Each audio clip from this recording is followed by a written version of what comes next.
Welcome to Old Guy Tech, the OGT.TV recording studio. Technology for the rest of us. Hey, this is Rob with Old Guy Tech TV, and I'm here today with Crime Beat with Sheriff John DeAugustini. And once again, as always, John, thank you very much for coming and joining us. We always have a great time. And we've got a few things to talk about today, kind of off the cuff and a little bit different than what we normally talk about. And John may fly out of here in the middle of this, so if that's the case, he might have to do an emergency call. He's got his radio, so if you hear his radio come on and he gets up and leaves, don't get scared. Our place is not on fire. No. So we're doing okay with that. So anyway, I was thinking a little bit, a few things, and maybe we'll start with the unfortunate event that happened in a school today, and I just drew a blank of where it was at, but there was a knife attack by a student against other students, and I guess one of the teachers as well. And, we're always looking at security and how are people protected in the school. And what is the job of the Sheriff's Department in response? How do you respond to something like this in El Dorado County? Well, whether it's a knife or a firearm, we would treat it the same way. Right. We would treat it as an active shooter response. Over the years since Columbine, I think we've had this discussion on this show before, but the type of training and the response that we give is different than it used to be. Prior to Columbine, it used to be pretty much as it is with most any other emergency call. We respond depending on the severity or what the issue is. We'll wait for backup, really measure the circumstances, determine what's really going on, and then we'll respond in. Since Columbine, we found that that's not the way to do this when you have an active shooter. People you don't are wait, dying. Right?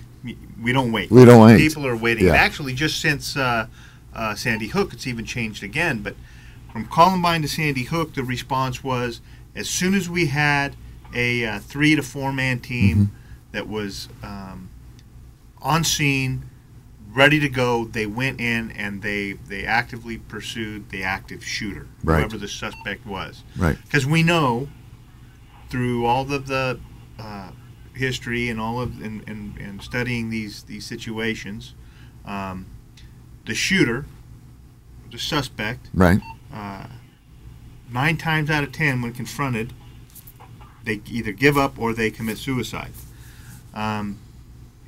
So we responded in. Right. Since Sandy Hook, we'll even look at it a little bit differently, and there was actually a term that came out of the studies was tactical loitering. We learned at Columbine we don't wait other than to get a team sufficient enough to address the threat. Right. Well, we're trained. We're trained law enforcement. We have range qualification every quarter. Right. We do all this extra training. Are we doing a disservice in protecting life and limb by actually even waiting for that team? And the answer is yes, absolutely. Right. We knew this job was dangerous when we signed up for it. I'm sorry. Go ahead. I'm listening to what's going That's on all right. in the field. My deputies are in the middle of a situation, and I just want to. So if you need to turn that up, go ahead.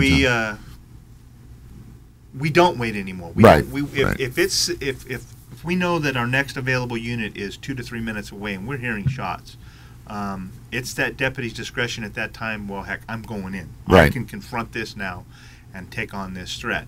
Is it dangerous? Absolutely. Oh yeah. There's pushback on this mindset. Okay. Nationwide, police organizations, line organizations aren't so much comfortable with that. They're concerned. Why would I go in and address this threat when it's not safe? I need cover. I need somebody watching my back. There may be a second shooter. There may be another person. True. I want that cover. I want to be able to triangulate my fire angles and all the things that we're taught. Right. But as I just said, this job is dangerous. Yeah. We knew it was dangerous when we signed up for it. If it was my argument to these same folks that are making this argument is, if it's your child at your school and a peace officer arrives, Right. would you want that person waiting around, standing around there and waiting, or Yeah. would you want them going in and protecting your child's life? And it cuts both ways. I know what I would do when I was working patrol, or even now. I mean, monitor my radio going down the road. Right. If I was there, I would be there. I'd go in and I'd address that threat, and I would win. You go in with the winner's attitude. You have to go in with that's the right. winner's attitude. You're gonna Right. win. You're going to win. Right. And we go right towards the threat. So whether it's a knife, whether it's a gun, whether it's a hammer, Right. whatever the weapon is, we're going to treat it the same. We're going to go in. We're going to address that threat immediately. Now, a firearm's going to be a little bit different. If you see the suspect, you know he's already prone to shooting people. Right. You already know what's going on. It's probably going to be an immediate engagement. If it's a knife, well, you have a distance issue. It's not an immediate threat if you're not within close enough. 21 feet in 3 seconds. A hammer, yeah, yes, he could throw it at you. But again, you have that distance. So Yeah. the engagement issues would change somewhat. But the response is the same. We're going in. Somebody's getting hurt. And now we're actually looking at a law enforcement is looking at an addition to the response after neutralization of the threat, or the situation is no longer an immediate threat. Mm-hmm. And that is, now we have injured people, and it turns into a medical issue. Right.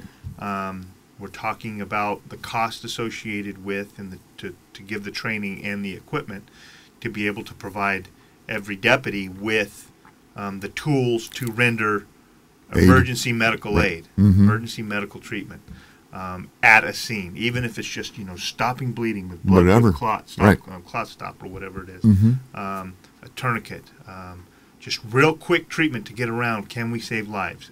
The answer is absolutely yes. Yeah. I believe we can. Yes. So what's it going to take? How are we going to be able to come up with these resources and provide the training to be able to accomplish that goal? Mm-hmm. Mm-hmm. That's a long-winded answer to a little short question. No, it needs to be said, and I think the residents in El Dorado County need to understand, that your department believes that their children's lives are number one, and there's not going to be any hesitation. Your department and your guys are going to go in there. You're going to confront the bad guy, in this case, and you're going to do what it takes to save those kids and to try to end the situation. Unlike, unfortunately, like you said, we saw where you bunch up, you wait for a whole team, and you go in. I'm actually, I've done an awful lot of training, and I'm glad to hear that that's kind of the way a lot of departments are going now, because the 1 minute can make the difference between one injury and 10 deaths. Every second. Yeah. Every second makes a difference. Yeah. Every second. I mean, look at it from a parent's point of view. Oh my, those are their babies that are there. Every second makes a difference. So that's why we're looking at it from a different angle now. Yeah. This tactical loitering issue. It makes a lot of sense. It makes a lot of sense. Yeah. What about on the first responders? I don't know. I just thought of this about responding with sirens. Do you think that alone might be a deterrent, or do you think that might make the person do something even more crazy? I mean, if he knows that law enforcement's coming, hears them coming, what do you think they may do? Well, again, I think that the studies that are out there that have shown that 9 out of 10 times the person gives up or takes their own life, I think is more a benefit than trying to respond silent. Okay. We want them. We want them to know we're there. Okay. Yeah. We're here and we're coming for you. You're gonna lose. Right. I mean, I've heard both sides and both theories, and I understand it, but I always thought it's just different than a bank robbery.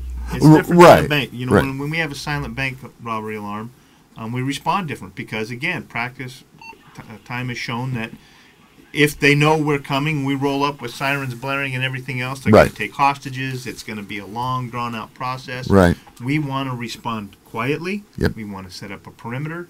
We want them to come out of that bank. We want them to come to us. So that's why our response is different. But it's different for an active shooter. We know that, again, I keep saying that, and it's nine out of 10 are going to give up or take their life. Yeah. They don't want to. They're cowards. Well, it's suicide by cop too. They're cowards. Yeah. It's a little bit different mindset. It's a little bit different goal-driven mentality on something as an active shooter at a school with innocent victims and unarmed victims compared to a bank robbery or a huge business takeover or things like that. It's different. Those are different. The mindset, the planning is different. Right. And how do you deal with? I mean, I know as a parent, the first thing you want to do is you want to get to that school, and all of a sudden you get a flood of traffic and of people, parents, daycare people, whatever it may be, flooding to the scene. What's the best way of dealing with the families? Well, one of the first things that we do set up is a PIO. Communication is the biggest failure that we have in any major situation. We do know that, and it's something that we're always trying to do better. We're always trying to overcome are those lacking communications, misinformation. We saw it on the Snell School incident years ago here in Placerville. People were showing up at the school. People were trying to go to the Democrats' parking lot where the old Democrat was, and then it was the fairgrounds, and there were different press streams that were going out and press releases that were going out, and that's what we don't want to happen. But for the parent, call the school. By then, there should be some type of emergency. Somebody will have an answer. An answer there. If they can't, don't call the sheriff's office. Usually, we probably won't have anybody available to give an answer in a critical incident like that. You can respond. Be prepared to be turned away, and be prepared to be told where to go. Turn on your radio. Listen to the media. We are also in the process now of trying to come up with, and we have to come up with some type of social media outlet. It's imperative. If you look at the direction that society is going, the information streams that is out there, and the immediacy of it. Whenever anything's happening, people are on Twitter, they're on Facebook, they're taking pictures. It's out there. So as law enforcement, as a public safety agency, to be able to get ahead of that and provide accurate information so that some of the inaccurate information doesn't take hold. And a perfect example is there's two total polarized different incidents that we've seen in the recent past here in the United States. We mentioned Sandy Hook. One was Sandy Hook. There was so much misinformation that was out there when Sandy Hook took place. The media was picking up. People were it was everywhere of what was really going on. There was the other shooter in the woods. There was people seeing suspects here. It was the wrong brother. It was everything that got just really messed up. A lot of that was due to the inability of the local law enforcement agencies at that time, and even the state police at that time, to provide a clear, accurate stream of information. Now, contrast that with the Boston Marathon bombing. Boston has a very, very up-to-date policy, procedures on social networking. And the information was concise, it was short, it was accurate, it was timely, it was quick, and it was always being fed. That incident went off, boom, boom, very smoothly. The information that the media was being fed, the information that we got was timely, it was accurate. So we need to get something like that in place at the El Dorado County Sheriff's Office. Now, to say we need to do something like that, to do it, it's not as easy as it sounds. That's right. That's right. Not only do we have just the mere budgetary constraints for how much time do we have to dedicate to this, because that's one of the most important things. And I've already been to a couple trainings and attended a couple seminars on this. The voice needs to be consistent. We have PIOs. We have fantastic PIOs at the Sheriff's Office. They do a great job. But it's on a, we have an incident, they'll put out a press release, and then maybe a day later we put out another press release updating it, and then maybe a day later we'll put out another press release updating it. That's easy. Right. That's very simple. Right. Maybe at the scene we have one representative, one of our PIOs there for the media cameras, but it's not quick. It's not. It's hours after usually. Right. So to do it correctly, you need a voice. Mm-hmm. Not only in front of the cameras, not only for those press releases, but for that media stream, you need a voice, and it needs to remain consistent. It needs to be the same voice all the time. It needs to be on the same page all the time. Right. And to do that, you almost need a dedicated person that does nothing but social media. Right. Between Facebook and Twitter and Facebook, all those are Twitter, the sheriff's office website, the press releases, dealing with the media, everything else. Right. You almost need a full-time person in order to be able to provide that information to the community in an accurate, timely manner. Right. And it's getting to who it needs to go to quickly. We don't have that. We just don't have that luxury. Right. We have so much money, so many positions. We don't have the luxury of doing that right now. So we're trying to figure out ways to compromise. Do we have on-calls? Right now it's your baby. Right now it's your baby. But you hear about the information stream would be so much more robust if we were able to do this. Because just like right now, we have a major incident going on in the county right now. A suspect allegedly battered a female acquaintance and is now barricaded himself inside of an apartment. This is news. This is big stuff. This is going on. This is happening right this minute. But, by the time it's over, it'll probably end up being not much of anything. You'll give up. And a press release may or may not go out tomorrow when the media calls. What was that all about? And we let the media know. Right. Well, right now, if we had this ability for a social media outlet and a person doing this, they would be feeding, because the people are there. There's public around there. What are all the cops doing in my neighborhood? Why are they focused on this one building? Right. What is going on? That person would be interacting and getting that information out, and at the same time quelling misinformation. Right. And being able to stop that. So it makes a lot of sense. Hopefully here we can figure out a way to make it happen within the budget constraints we have. And we will. We have to. We have to do this. It's today. Well, I think it would be a good position for maybe a non-sworn person that works in the department at a little more reasonable rate and could be in charge of something like that. We've thought about going that route too. Yeah. It's still a position that even non-sworn is, by the time you're talking still money package with insurance and everything that the county has to provide, you're still talking at least $100,000 with everything. So it's taxpayers' dollars, and everybody knows me. I'm very, very careful with the taxpayers' dollars and how we're spending them and what's it going for, and is there other ways that we can do this without incurring those extra costs. So we're looking. Yeah, well, good. I think that's a great idea. And I was aware of the fact that some other of the major departments have been using Twitter and Facebook and their own webpage to get information out. We have a really good program here in El Dorado County right now, El Dorado Watch on Facebook, I believe it is. Isn't it, Jonathan? Yep. El Dorado County Watch. And they do a great job, and we interact very closely with them and stay up to date with them on major incidents so that they can pass that on. And they have a very, very high membership rate. Watchers, number of followers. That's it, followers. Countywide Neighborhood Watch. El Dorado Watch is what it's called on Facebook. I encourage anybody to go there and sign up, because we do work through them to get information out, and they constantly or frequently will contact our PIOs to say what is going on if we haven't contacted them yet. So it works. It's a pretty good outlet. It's a great idea. Yeah, I think that's a super idea.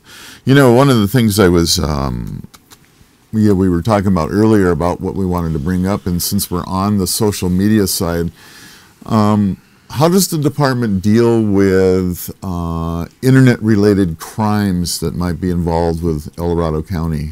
You get these threats. You get, there's Ponzi schemes. There's all kinds of things, and I was just wondering how involved the department is on that aspect. I know that there's state and federal agencies or groups that handle that. Do you work with them? You've got something on your own? Yeah, very closely. We have a high-tech crimes unit within the sheriff's office. We have one detective assigned full-time to high-tech crimes, as well as a part-time retired annuitant, which we can talk about that here in a minute too, if you'd like. So say somebody calls up the office and says, hey, I think I was scammed, or I got this email that I think is a scam, or my identity has been stolen. Typically, a deputy will respond and start that process. If it's a local issue that we can handle locally, we do. We'll investigate it. We'll follow up on it. We'll see if we can make any arrests, and then forward to the district attorney's office for prosecution. If it's not, typically a lot of these scams are promulgated overseas, Right. foreign countries. Remember when it all started off with the Nigeria 411 scam? Oh yeah, that was that one's still out there. Can you believe it's it? still there, but there's so many other ones now. I know. It's nuts. I know. So we'll typically those types of crimes between depending on which agency is the FBI, the RCMPs in Canada, the different police forces overseas or whatnot. All the agencies pretty much put those into a pile and give them to a clearinghouse who investigate those kind of crimes. Right. We had a deputy assigned full-time to the high-tech crimes task force down in Sacramento. The funding pretty much ran out for that spot, so we brought him back. That is our full-time guy now in our detective division. He was doing both. So now he just works solely for here. But we still do have those contacts and work closely with them. And they provide a lot of assistance on some technical stuff that we need from time to time. But we have the detective that does this, Detective Nolan Tracy, just super bright. I mean, extremely bright kid with a lot of good training and a lot of good tools, and does a really, really good job at it. Now, could we use more to investigate those kind of crimes? Absolutely, we can always use more. Could we use more deputies? Could we use more jailers? Absolutely. Right. But he does a really good job with being a one-man show pretty much with the extra help guy. We do everything that we That's can. great. Yeah. Well, it's good to know. And they're very prevalent. And if you, if you see something, there was just one going around recently with my name on it. Great. And it was only a couple. If it would have been a little bit more than that, we'd have put out a press release. But I guess this is a press release. This is a press release. If you get something with now. my name on it asking for money, other than No. once a year we do put out, we help with the Child Safety Council, I believe it is, Sure. or something, and we put out a request for donations, and that helps pay for all of our outreach programs with the schools and with the kids. That's the only thing you'll ever see with my name on it. And if you get it, even then, call the office and double check, because you should never get anything with my name on it. Yeah.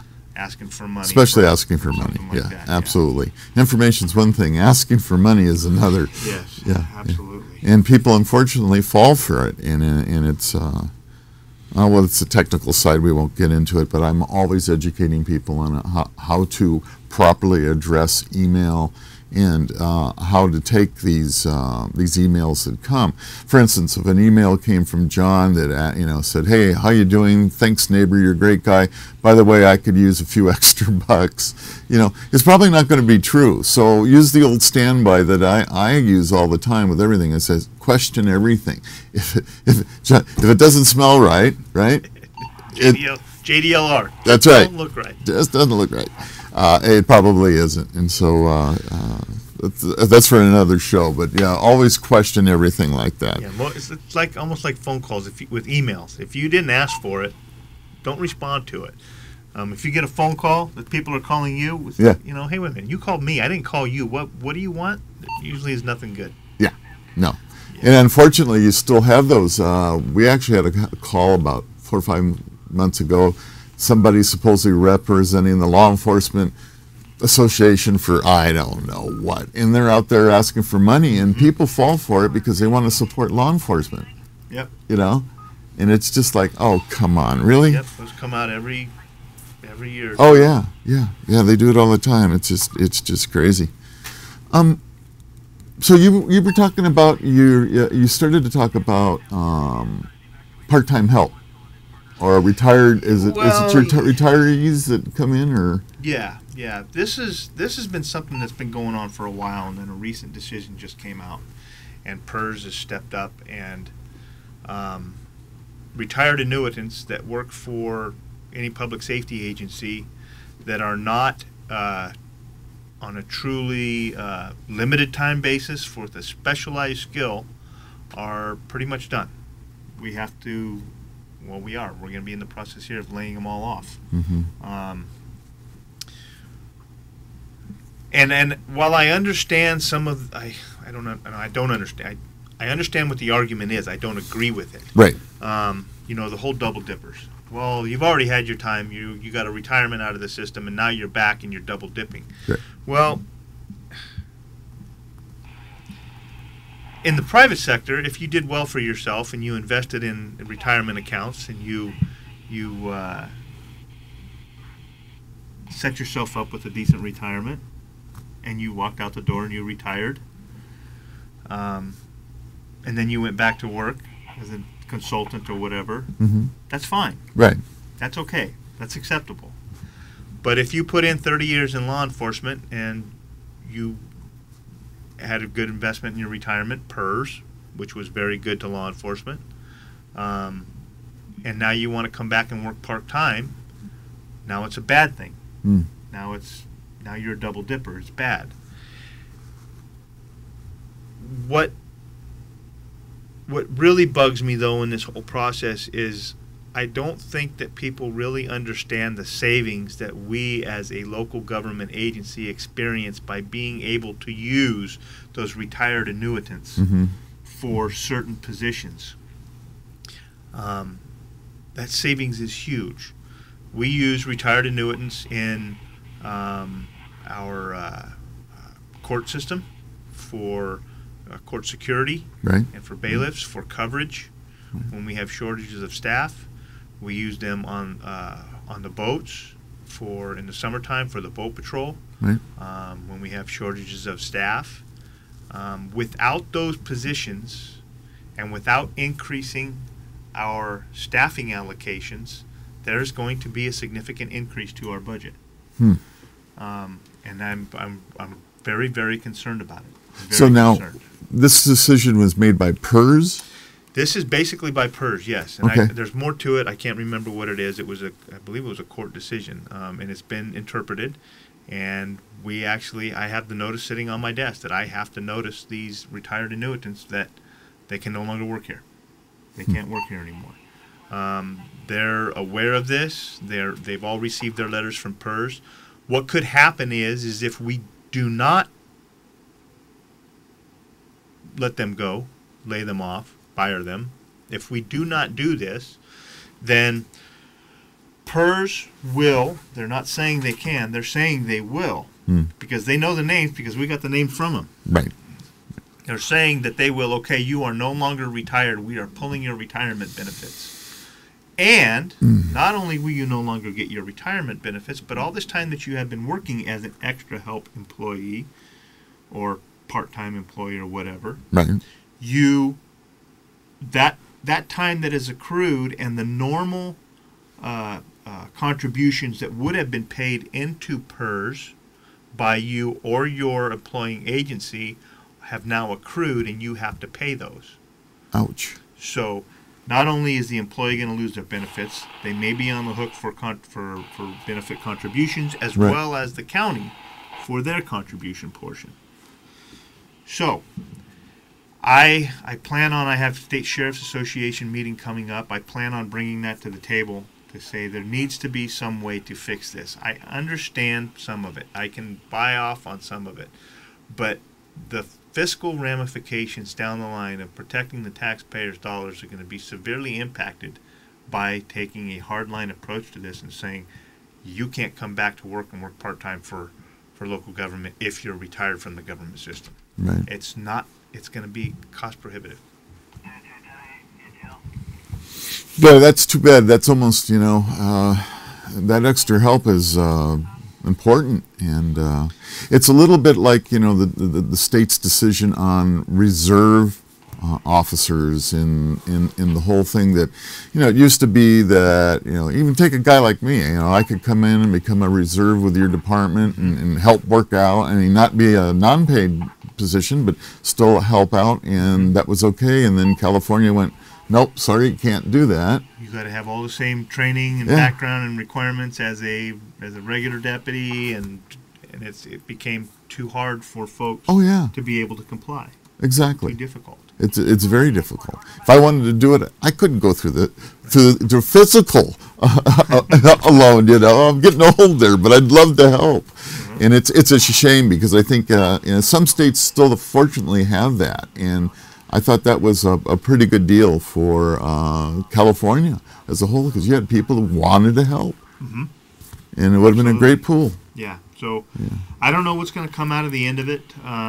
We are right now hoping, we think that some of these positions, because we'll be able to articulate clear enough that they are truly limited in time and they are specialized, very specialized, like voting deputies. I mean, these guys have training to do this. It's a specialized assignment. Right. They've had the training. They're retired, that's right, but they're coming back. They get paid just a straight salary. They don't get any benefits. They don't get anything else. It's just a straight salary. So it's very reasonable for us to be able to have these folks come and help us. So we're hopeful that maybe that they can at least give us a waiver for those. But it's not good all around. I don't see a we're decision. not taking jobs from regular deputies. No, right. This is merely it's a fill-in. It's a help. It saves a lot of money, and it makes a lot of sense. Yeah, unfortunately, knowing California, it's going to be a long process for you. Well, you got to start somewhere. I can't think of any other way to start. Yeah, I know. We're going to, like I said, I'm going to meet with them. We're going to talk about it, because I'm not the only agency that this is affecting. Of course not. Agencies with much larger marine divisions, like Contra Costa County, some of the Bay counties, the waterfront counties, that have much larger marine divisions that are mostly funded through California Department of Boating and Waterways. We make those grant dollars stretch by the use of some of these retired annuitants, and without that, you're going to see services dwindle significantly. Yeah, it's going to happen. It's too bad, and that's not an easy fix. Yep. So, well, hey, let's talk about something really fun here. Yeah? Yeah. Let's talk about Leland Yee. Oh, Mr. Yee. I know that a lot of times let's pick on this guy. Here we have a guy, and for those of you who don't want to keep up with the news, you ain't going to believe this, folks. We got the #1 anti-gun state senator in the state of California that was recently arrested for dealing in military-grade firearms and weapons, as well as being part of the what was it? It's the Japanese mafia. I think it's the Japanese mafia. Anyway, he was helping them as well, and talking out of both sides of your mouth. On one hand, you can't have a gun, but another, he could deal in military-grade weapons. Facilitating arms trades, yes. Is that just not so typical California? I mean, that's what we're dealing with. That's what we're dealing with. Okay. Yeah. It's nuts. It's nuts. I mean, what really bothers me the most about, not all, but some of our politicians, they feel so entitled. They say, you know what, guns aren't good for you, but I can have them. That's right. And did not Feinstein do the very same thing? She sure did. She had a CCW, and she didn't want anybody to have any firearms. Only she could. Yeah. And to this day, she still firmly believes that none of us should have firearms. Why is Congress exempt from Obamacare? Why? That's an interesting one, because I've heard it both ways now. Now nobody really knows for sure. Oh. Yeah, there is a thing out there, and I'm not going to spread the Obamacare thing yet, because I don't have an answer for it. But I was told by another source that Congress is not exempt. But, they already have a package and a plan. The issue that came about was when the president said, you can keep your doctor, you can keep your current plan. That's where the problem happened. It was all a lie. You couldn't keep your current plan. Let's put it that way. You could try to keep your doctor, depending on what plan you ended up on, or what supplemental you got. But that's a good question. Is Congress exempt? So I don't have a true answer because I've heard it both ways. But it still brings about the entitlement that our politicians seem to have. Did you read any parts of that affidavit? They posted that affidavit online. Yeah, no, I didn't. I really didn't get I just saw what I saw on the news. I read parts of it. I perused it, and it's unbelievable. I mean, this was an investigation into a very high level organized crime, laundering millions of dollars in money, firearms, weapons, drugs, everything, all kinds of stuff. And this Senator Lee was right in the middle of it. Yeah, right in the middle of it. He'll. I guarantee you, come trial, he will say, I was on the periphery, I didn't know. But if you read the affidavit, he knew exactly what was going on. It's going to be very interesting watching the trial, watching as this whole investigation unfolds and more information is let out. It's going to be very interesting. What surprises me is they already had their original hearing, and of course he pleaded not guilty. Of course. But what I don't understand is if it had been a regular Joe, I think he would be held for cause. I mean, I don't believe he would be, with these kind of charges, would be let go. And here we have an example. Yeah, okay, they can say he's not a flight risk. He's in the community. Where's he going to go? Well, we already know he's got a tie to organized crime. How hard would it be for him to disappear? Yeah. So I'm looking at him going. I can almost guarantee the prosecution made that argument. They had to have made that argument. I would have. Yeah. That would have been the defense attorneys and the courts, and I don't know. See, I don't know. I look at it. Geez, again, this is an entitlement that this guy has over you and me, and it drives me crazy. It just drives me crazy. And this, like you said, is Congress exempt from Obamacare, or is Feinstein? She's got bodyguards where she doesn't want us to have guns, but she can have whatever she wants. The mentality of some of the people on the entitlement is probably driving me crazier now than it ever has, because it seems to be more the case. I agree. Yeah. That drives me crazy too. Yeah, I know. And it's just, guys, there's a phone number there. Are we wrong? 621-1210. We got a few more minutes before the sheriff has to take off. Tell me, are we wrong here, or are we missing something? If you're watching, just give that quick call here. Please. Yeah. It's always fun to take calls, and it doesn't always happen, and I understand that. But, it just, I'm so disappointed in our government in so many ways, and the entitlement is the biggest thing, I think. I think it's really important. Crazy. Yeah, I know. And then we have the other two. Now, they've all been suspended, right? We have Yee, and we also have right. There were three of them. And Wright, is it? I think you're right. There were three of them, all for slightly different causes, but all three were Democrats. Yeah. And whatever. Again, but I think that comes right back to it. And I apologize, folks. I didn't do my research on those on the three, so I was able to tell you what's going on. But I do know what you're going to need to do is keep an eye on a number of the gun bills that are already yes. coming out. And folks, we have one of the strongest gun laws in the country already. You can't keep throwing more laws on top of this stuff before people finally say, like they did in Connecticut, finally say enough is enough, and I'm not going to do it. Mm-hmm. And they're in Connecticut still scratching their heads where they know they have more than 200,000 people that did not register their firearms, and they're figuring out how in the world are we going to deal with this now. Mm-hmm. So you've got civil disobedience going on here by lawful people that are saying enough is enough. Yep, rightfully so. Yeah. In California, the problem is, and I hear all the time, and I know you too, that when we get talking about voting, we get an awful lot of people that are disenfranchised, and they go, you know what, my vote doesn't count. In a statewide election, to a certain degree, I understand what they mean, because basically the state of California, if you were to look at it, we've got Western California and Eastern California, and you split it down the middle, and it's almost, Democrat where the water is. Red and blue.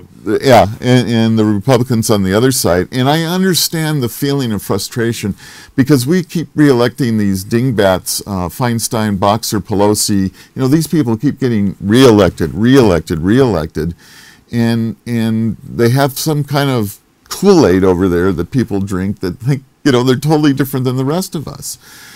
But I think it's still important on a local basis, and I talk with the other candidates too, to make sure that John's here is because he's been elected by you guys. And, there's certain positions that are really important that people vote for.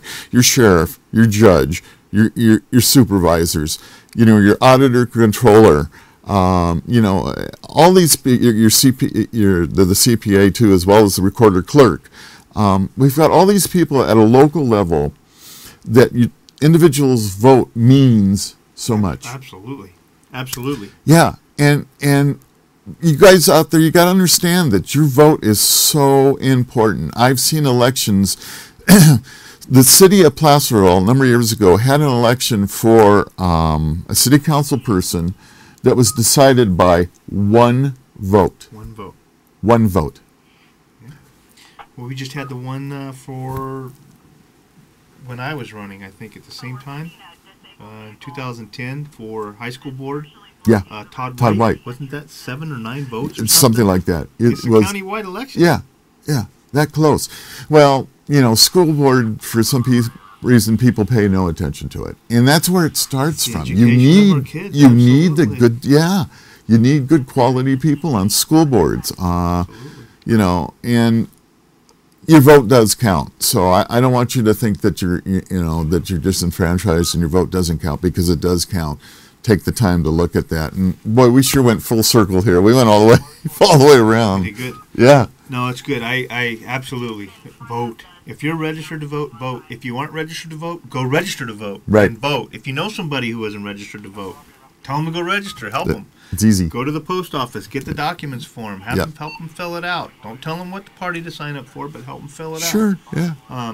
They can go to building. Registered. Yeah, they can go to building C. Go downstairs. Do it right there. And vote. Exercise your right to vote. When I see elections and they have 30, 40, even 60% voter turnout, that's a great one. 68% voter turnout. And they call that a good one. Yeah, that means that 32 people out of every 100 that could have voted didn't. The projection for this June is 30%. 30%. 30%. 7 out of 10 people that are eligible will not vote. That's the projection. That's your constant. You worry about your Second Amendment rights and your First Amendment rights and your Fourth Amendment and all the others. Yeah. That your right to vote. Exercise it. I know. It blows my mind when I heard this. We had Bill Schultz on, who has the rerun for recorder clerk. Good. And that's what he was saying. He says the state is projecting a 30% turnout because there's no presidential elections, no major senator elections. There's nothing major. So when you have this a regular thing, he said the turnouts are horrible. People just don't show up. That's just wrong. I know, isn't it? That's just wrong. You know how many people died for your ability to vote? Think about these folks. I mean, that's the whole reason our country is what it is because you have the opportunity to go and vote, and you don't exercise it. But I'll be the only name on the ballot for sure. That's right. That's an easy one. So John has no challenger, so, just fill it in anyway. Just make him feel good. Well, vote anyway. It still cracks me up sometimes when you have that. You have the one person and you look at the numbers of votes and you go, how come these people didn't vote for this? Yeah. That was their statement. They didn't like you, so right. There'll be somebody out there. What are we doing for fun these days? You got anything that you really enjoy doing? Now, you got a project you're working on, right? You got a Jeep? I do.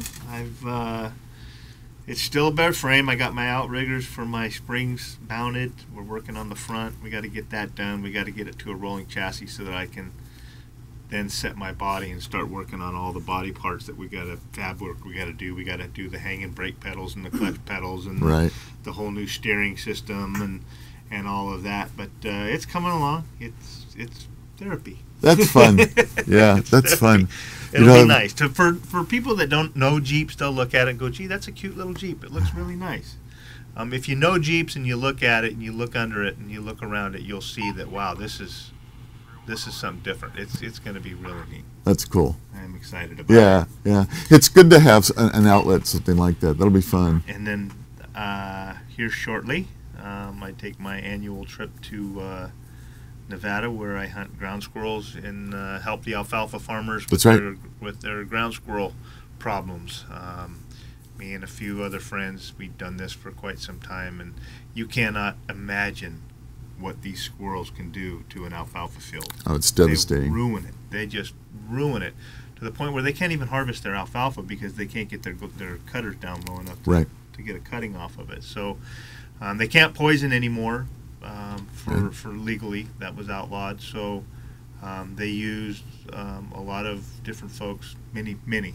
You'll see a lot of shooters out there eradicating their ground squirrel problem. We call ourselves, our little group, we call ourselves the Raptor Benevolent Society, because the crows and the other predatory birds and the coyotes and everything else come in and just clean up after you're done, and they get rather fat on what we do. They get food. That's right. They've got to eat.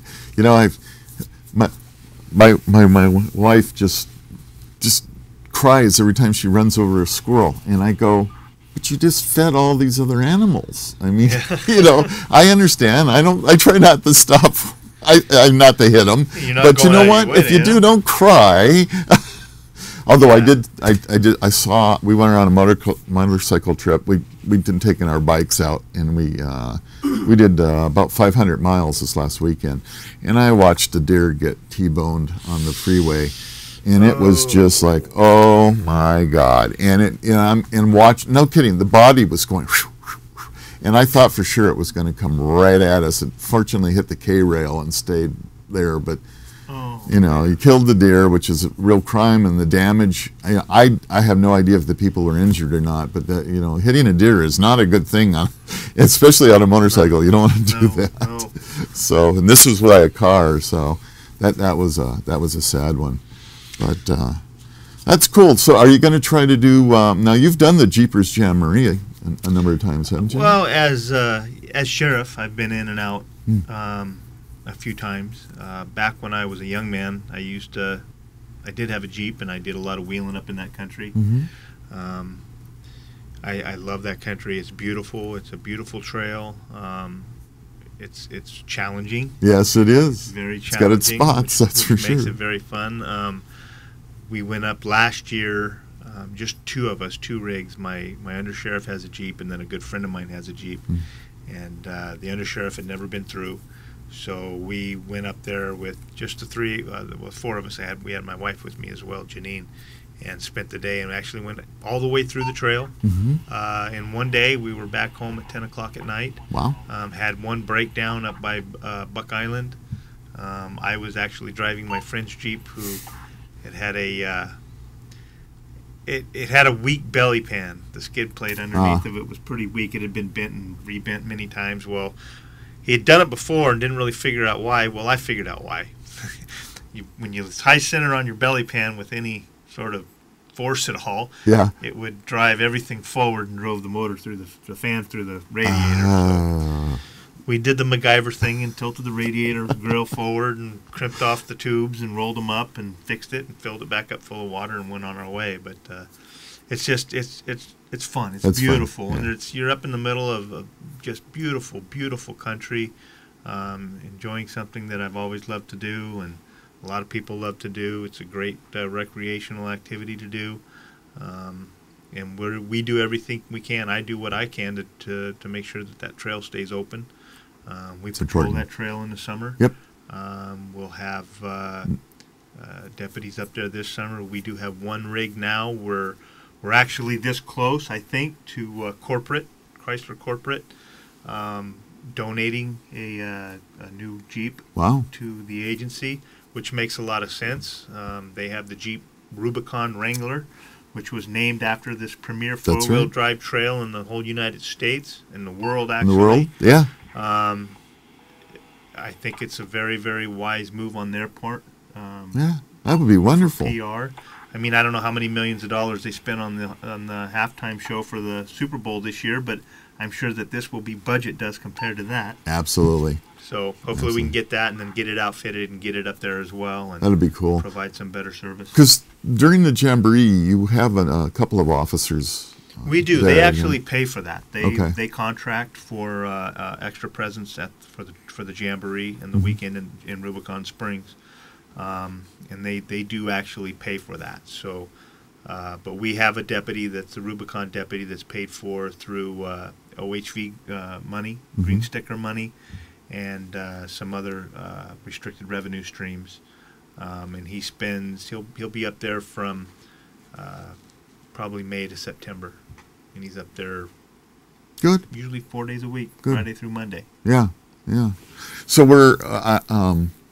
I know we're really trying to take care of the trail. There's been issues throughout the decades about the garbage, the trash, the feces, a number of the problems there. And I know they're working hard on trying to keep it cleaned up, and it's good that you guys are up there to help Yeah, too. they've done a fantastic job. Us, the organizations like Friend of the Rubicon Trail, the Rubicon Trail Foundation, along with efforts from the county in dealing with the water Right. quality issues that they actually got sued over up there. The trail's beautiful. I mean, it's gorgeous. It's still challenging. Don't get me wrong. It's got some very, very technical, difficult spots, but it is just, they've done a lot of good work with some of their catchment basins that they have to catch sediment coming off of the trail, with rerouting certain little portions of the trail to get away from some of the water quality issues and the sedimentary issues that they were having, and then just cleaning up what you mentioned, the waste that was being Right. left behind and up in some of those kind of concentrated in some of the areas. They've really done a really good job of alleviating that. It's beautiful. It's good to if know. you've never been up there, there's ways to get up there if you don't have a Jeep. Jeep, yeah. If you know somebody that has a Jeep, ask them. Get a hold of, or through friends, through family, or whatnot. I encourage you, if you haven't seen it, see it. If you have somebody that that has a Jeep, sign up for one of the Jeepers Jamborees.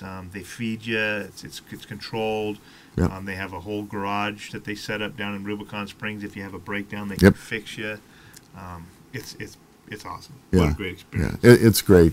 And one of the things that we have in El Dorado County is all the recreation that we have in this county.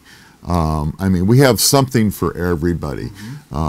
Jeepers Jamboree, that's just one small part, but our national forests are there that are fantastic. And I was going to ask you about the situation. How are we doing in the forest? I was just having this conversation the other day, Yeah. and praising Forest Service.